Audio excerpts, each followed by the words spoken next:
প্রথমে কি পাতা মাতা তুলে নিল বান্ধবী, তারপরে ভালো করে কসলা মসলা ধুইলাম, ধুতি পরে এমনভাবে ছুরি বাই করলাম আর এমনভাবে পেস্ট কাটলাম মনে হয় কাউ খুন করে আইছি। তো পেস্ট টেস্ট কাটা শেষ, এখন চলে যাব মরিচ কাটবে। মরিচ টরিচ এখন যেভাবে গোল গোল করে কাটা হলো তাতে তো ভালোই মনে হলো মজা লাগবে। কাটতে এখন লেবু কাটা শুরু করে দিলাম। আস্তে আস্তে সব কিছুই কাটা শেষ করব।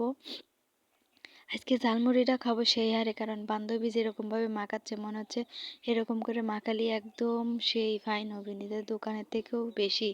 বান্ধবী এখন টমেটো কাটবি, এমনভাবে কেটে দেবে যাতে কাটতে একদম কুচু কুচু করে ফেলবে। পরে বান্ধবী এখন সব কিছু রেডি, এখন রিভিউ নেওয়ার পালা। রিভিউটা ফাইনভাবে নিয়ে নিলাম, ওকে ডান। এখন সুন্দর করে জিনিসপাতি দিয়ে এখন ভালোভাবে মাখাতে হবে। মাখায় এখন লেবু দিতে হবে, লেবু দেওয়ার পরে তো ভাবতেছি সেই ঘ্রাণ বের হয়েছে, এত স্বাদ। পরে মুড়ি দিলাম, মুড়ি দেওয়ার পরে এখন আবারও ফাইন করে মাখাতে ছোট কইলাম যে ধর একটু খায়া দেখ কিরম স্বাদ হয়েছে।